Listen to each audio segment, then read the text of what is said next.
I also made the decision to sign Tassos Ioanu. I think it's Ioanu. I did also make the decision to sign Tassos Ioanu. I did also make the decision in the end to go out and sign Tassos Ioanu.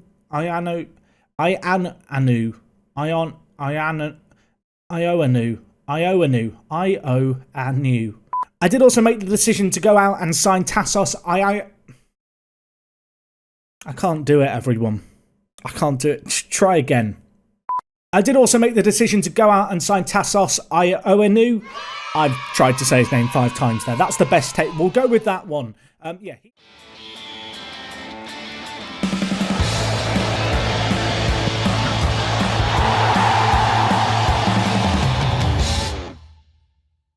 What is going on, guys? Jack here, and welcome back to episode number 36 of Park to Prem here with Nottingham Forest. Today we've got the first leg of the first Champions League knockout round. It's going to be against Benfica, and well, hopefully we're going to get a good little result in it. Of course, last episode we had a club record sale. Since then, we've done a little bit more transfer business. Why not do some more transfer business? Yeah, the transfer window was open. It is no longer open. But in that time, we were able to do a little bit more business and also sell on a few extra players. Of course, one of the players we let go was Regina for 190 million. And off the back of that, you can see we've let go of a few fringe players who never really made a splash in the first team. Many whom came through our youth intakes, were in their late teens, early 20s.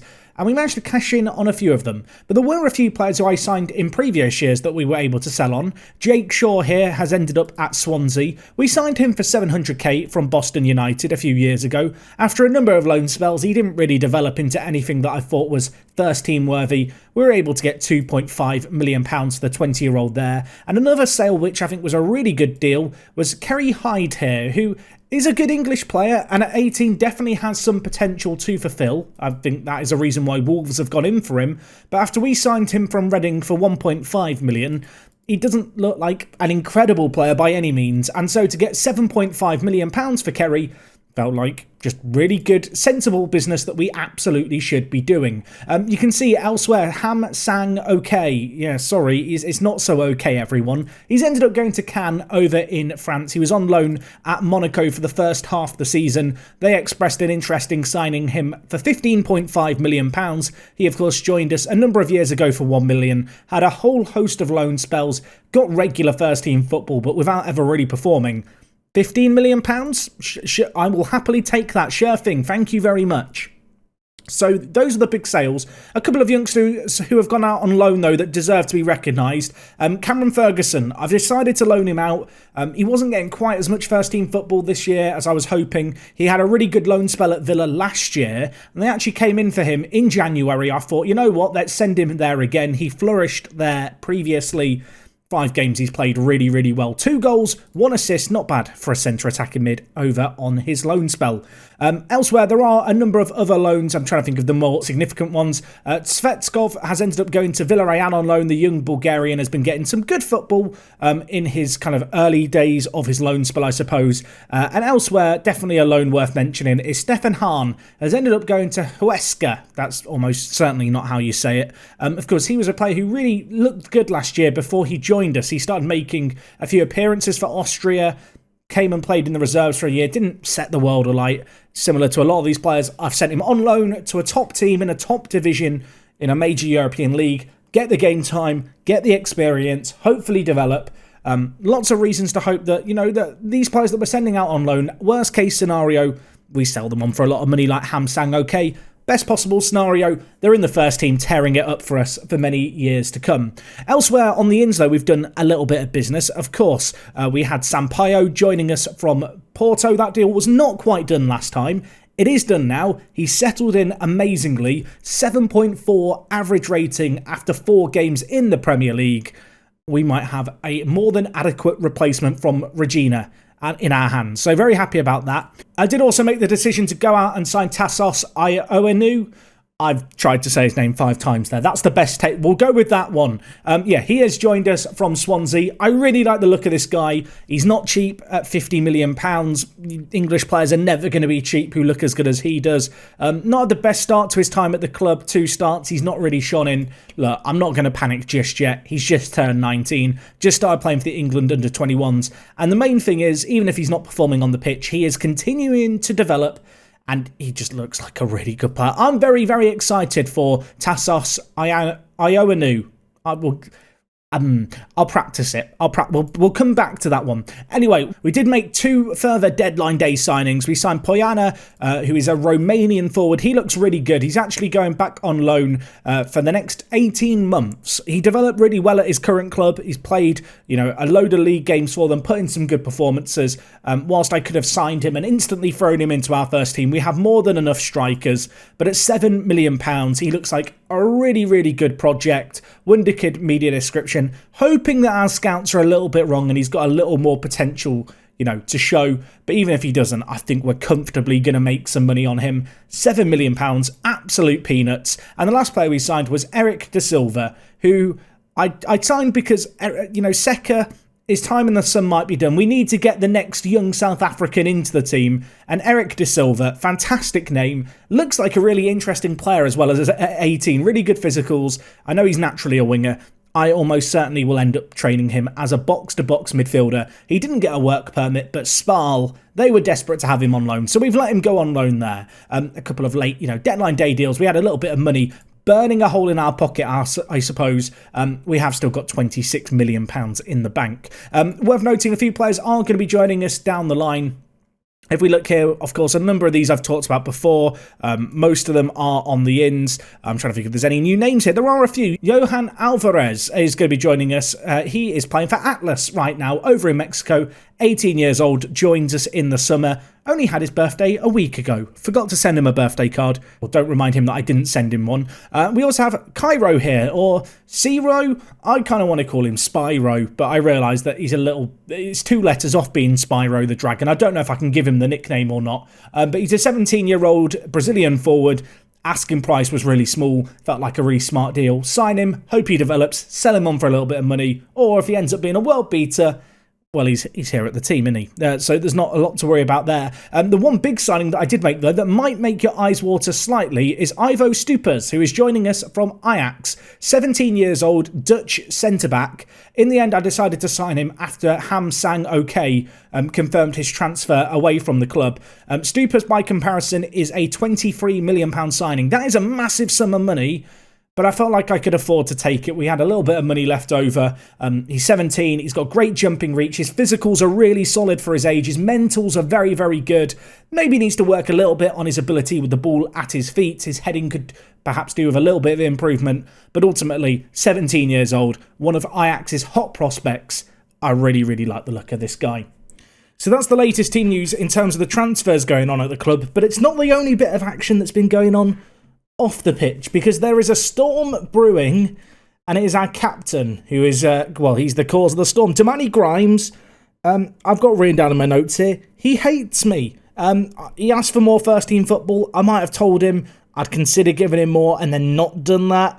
He asked for a transfer right after the transfer window closed. Really good timing, that.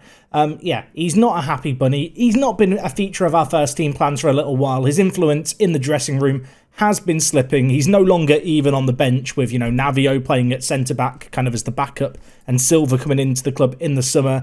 Whilst I want to keep hold of English players in this team, it might be time to say goodbye to Damani, I suppose. He's just not a happy bunny. He's complaining a lot.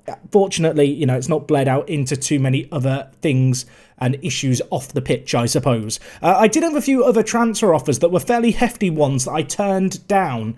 I'd love to know your thoughts on them. Was I right to do them? The first bid I had was for Piotr. It was £70 million from Tottenham.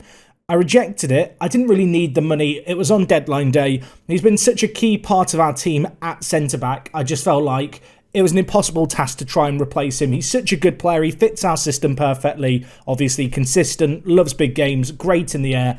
Just has so many upsides, Piotr, and he's homegrown at club. So with Regina going, it kind of means that I can't afford even to let go of Piotr now.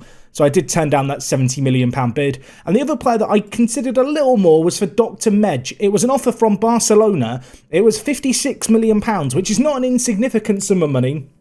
But in the end, I turned it down simply because I couldn't find a replacement who would, fulfill a similar squad role to Dr. Medj. He is a really, really good option to have on the bench. He does kind of feel like he fills this weird spot in the team where I'm not exactly sure what his best role is or who he's best for, but obviously he's got undeniable quality, as you can see here.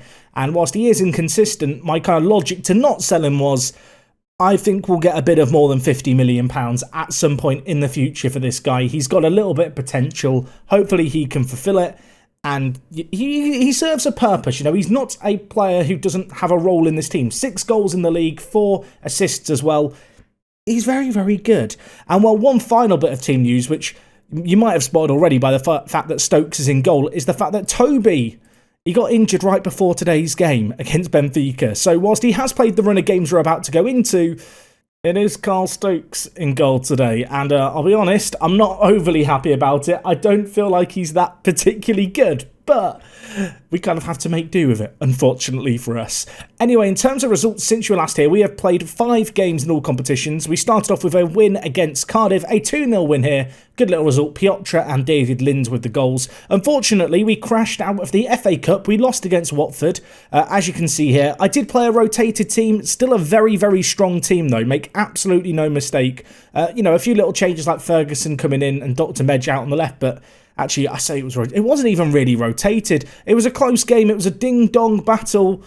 We just weren't at our best, sadly for us. And with that, Watford knocked us out. So the focus very much on the league. And going into the month of February, we were able to keep 3 clean sheets in the 3 league games we participated in, all of which we started with the 4-2-3-1 wide. The first of these was against Brighton. We started off the game with a lovely little goal via Van Dijk. The ball pulled back to him by Amlo, who could have very much gone and done it on his lonesome, but he pulled it back. Van Dijk finished it. Piotr then got us a goal to really secure the results in extra time. The next game we had against Burnley was a convincing 1-0 result. Amlo with an early goal there. And then it was all about Irk as we took on Bournemouth and beat them 3-0. Irk has emerged now as our key player in the team. He's continued to improve to the point where now the club overview screen displays his beautiful face. And in this game, he got a couple of goals. It was great to see Sampaio get the assist for the first.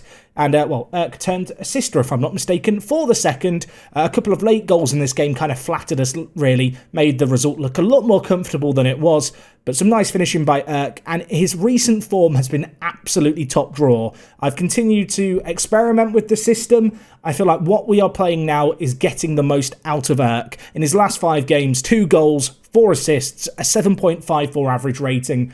And when you look at his actual ability now, he just looks really, really scary. Just to refresh your mind, kind of in terms of the system that we're playing, we've got inside forwards now on either side with an attacking midfielder on support in Van Dijk, playing behind Amlo up top. Right now, this is my preferred starting 11. Obviously, Gonzalez, a bit of a weird situation with him out on the right-hand side. He's not really playing what you might consider an optimal role, but he's done okay so far in the league. It's going to take him a little while to get up to speed coming over from Spain. I like what I've seen from him out on the right wing. Anyway, shall we get into today's game? It's against Benfica. It's the first game of the knockout round. I know that yesterday I did mention the possibility of today's episode being a live com double header. Unfortunately, I am sat recording this video at midnight, the day before you see it. I have the streamer showdown going on this evening, and it turns out that my neighbours next door, they're having a new kitchen fitted. So during the day, there's loads of building work and noises and stuff, which means I can't record videos. So it's kind of thrown the plan out the window. Hopefully it won't be as much of a problem tomorrow and I can kind of work around it. But as a result, I'm doing this late. I can't afford to get 2 matches done for you because I'll be frank, the commentary would be rubbish because I'm very, very tired as things stand. And, well, hopefully the players aren't going to be tired on the pitch. In terms of the team, besides Stokes, who's in goal for us, it's a pretty blooming good starting 11. We've, of course, got Piotr at centre-back alongside Silva, who I've not really talked a great deal about, but considering he came to the club right at the end of pre-season, didn't have a full pre-season to get to grips with things, he slotted in pretty nicely at centre-back. Of course, Sampaio has come in at right-back and has looked very, very solid in replacement of Regina. Out on the left-hand side, Calafiori, I think when you look at him, You could argue he's one of the weak links in the team, but as I discussed over the last couple of episodes, wingbacks just don't really exist in Football Manager in the future. I like this guy, he's consistent, important matches have been good, and actually he's got a sea of green when it comes to his average ratings in all competitions, so he must be doing something right. In midfield, we're going to go with Lind and Smith. Lind, you can see here, continuing to develop a ton, which is always very, very exciting. Of course, he and Dr. Medj have kind of been battling it out for the deep line playmaker spot in this team. But I do just prefer Lind because he isn't inconsistent. It feels like he turns up on a more consistent basis. Of course, alongside him, we've got Adrian Smith playing box-to-box midfielder, a role that he can really kind of play superbly. His physicals for it are immense. And he's a little fan favourite of mine, is Smith. I don't feel like he gets the credit that he deserves. He's played so many different positions under me. It's a miracle he doesn't absolutely detest me. Anyway, we've got Erk, Van Dijk and Gonzalez down the middle. Amlo up top. On the bench, we've got Ioanu. I said it correctly there, everyone. It's a miracle. Seka, Ricketts, Dr. Medj, Salilia, Matty. Matty, I'm going to be honest. I can barely say Ioanu. Matty. It's Matty with an I. That's a throwback. I think it was a Lewis FC about 6 years ago we had a player called Matty. This is Matty number 2. We've also got Hernandez, of course, and Navio on the bench, who is still learning to play left-back and still improving a ton. Lots of reasons to be optimistic, I feel like, about Navio, as maybe the long-term solution in the left wing-back position, dare I say. Anyway, let's get into this game. We're taking on Benfica. Worth noting, at centre-back, Silva, he's taking on his former club today. Of course, he was Benfica's key player before we plucked him from their grasps at the beginning of the season. So he's going to want to go back to his old stomping ground and maybe get a result here. I suppose that Benfica, they're going to want to make him regret ever leaving their club. Hopefully for us, can continue to just perform absolutely immensely out on the left-hand side. Apparently Perilla is their key player. He looks pretty good, to be fair. Consistent performer, enjoys big matches. Let's hope he doesn't enjoy this one today, shall we? Anyway, the players coming out. Look at this. Where's Stokes? There he is. Stokes, please be good today. Number 13. Of course, he was our first choice goalkeeper when we were in the Championship. It's a slightly different environment for him today, but maybe he can prove his worth after all. Anyway, we're building it out from the back. It's Erk bringing it forward. He's got Calafiori to his left. He's got Van Dijk in the middle. And for a second, I thought the ball was going to break fortuitously for us after the tackle. Unfortunately, it's not. Now Benfica bringing the ball forward with Rundic. And, can someone put in a tackle? That's what I would like to see here as Lewis has it out on the wing. Calafiori, get tight to your man. Don't let him get the ball into the box like that. Oh, my word. It's ping-pong in the penalty area. It's like watching a game of table tennis there. Does break away for us, though. And, of course, worth reiterating, we're away from home here. So, in this match, let's try and get an away goal or two. Let's give ourselves, the upper hand in this game. I will say that inside the first 15 minutes, it's hardly been a classic. Despite their kind of just a surge of chances early on, that's all that we've really seen from them. Apparently, none of their attempts were on target. Not sure if that was actually the case. It looked like they had more than one shot in that previous highlight, but we're bringing the ball forward here, and it's Erk just dancing his way through, tries to dink it to Gonzalez, falls back to him though, tackled, falls to Amlo. We will take that. Kurtat Erk deserves all the credit there. Whilst he isn't going to get an assist in the history books, when people look back on this fixture and are just looking at the stats, they're not going to see his contribution here. But Erk the Turk, he dances through the team, it falls back to him here, and it's his willingness to get into the box that sees the ball break to Amlo, who tucks it away. 17 minutes on the dot. Forest 1, Benfica 0. That's what we want to see. One shot on target, one goal. What I don't want to see is Amlo and Piotr both on bookings inside the first 10 minutes. In fact, now that I think about it, let's just tell Piotr, ease off tackles. Be sensible. Don't do a Silva on us. Or not a Silva. Sorry, not you, Silva. Navio. Wrong Portuguese centre-back. We've got too many of them. They're multiplying. Pino and Mundo. Oh, my word. Stokes, he's actually made a save. I don't know if he could have held on to it. But it is now a corner for them, which is a bit scary. Ball cleared away, but only as far as Perilla. Now with Traore. Perilla whips it in back post. That is a poor header. That was one of my players. They are getting a bollocking for that. That was an awful header. Over the crossbar. And in a game devoid of many chances, that is one that they might look back on with regret. Perilla gets it in, but Sampaio nods it away. It's now AMLO. He's got Urk ahead of him. He might just go on his own. Have a jog on your own if you want, AMLO. Why not? Why? I don't know what to say, everyone. That's just silly. That's just... I mean... It looks like I'm watching a game of playground football. You know, at school when you were growing up, there was that one kid who was immense at football. Could just dribble it past everyone in the playground. That is AMLO, except he's doing it in the Champions League and then slotting it in the bottom corner like that. 2-0 at the break. I feel fortuitous to be in this position. But a moment of brilliance there has doubled our lead, and AMLO's going to want a hat-trick. He must have heard the rumblings that maybe Gonzalez was going to be looking to take his spot as a striker when he joined us in January. I think that might not be happening anymore, at least in the foreseeable future. AMLO is just scoring goals for fun, everyone. It's not really fair.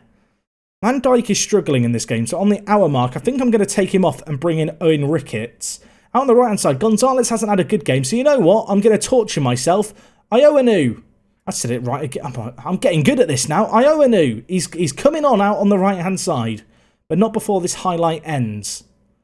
They're bringing it forward. That's not a good tackle. That is not a good tackle. Stokes, I'm not sure what that was. He's punched it over. I think he could have probably caught that, but you know what? Not going to complain. We could finish this game 2-0. I'd be relatively happy with that. Had the much better XG. Haven't had as much of the ball, it has to be said. But the few opportunities we've had, we've taken. Moments of quality may well end up being the difference maker here, as Lewis throws it short. Out on this right wing. If we could win the ball here, we could cause them problems, but they get it through, pulled across, it's blocked, but it falls to Haksabanovic, who tucks it into the bottom corner, and Ioanu, he's got a yellow card there as well to boot. When it was nicely worked here, that pass absolutely killed us. A bit unfortunate, I think, the way the ball was blocked there by, I guess that's Piotr, number 4. Of course it is. He's the tallest player in the centre-back area. It hits him on the back and kind of goes straight to their attacker.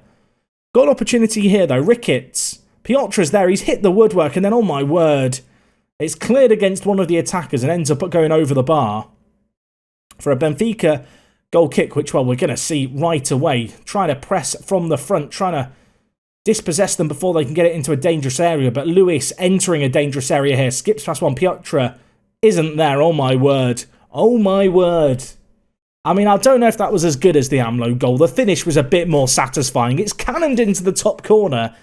I mean, it's an absolute moment of brilliance by Luis here. He's turned on the afterburners. He's activated the nitrous oxide. He's pulled away with a burst of pace and just smashed it into the top bins.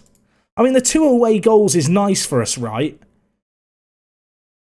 But from 2-0 up to 2-2, I don't really want to change anything here because I feel like we're doing okay, but that moment of brilliance has absolutely killed us. Anyway, it's Smith here, inside to Lind. There is still time for a goal. Sampaio. Where are you going? Ioanu. Yet to get a goal here at the club. Lays it off to Smith poorly. I mean, if this feels like the Arsenal game from earlier on this season. Do you guys remember that? Where's the defence? I mean, Stokes to the rescue. It feels like the Arsenal game. I know someone sat there going, Jack, go more defensive now. We're going attacking, everyone. We're going... I don't defend. Don't know that. 2-2 would be a really good result here, he says, as they're on the attack again. I mean, look, 3-2 would be not quite so good, but what I would say is... If I don't know, if we can get a draw with 2 goals, that's a pretty good result for us. That really applies the pressure on them to get some goals in the game.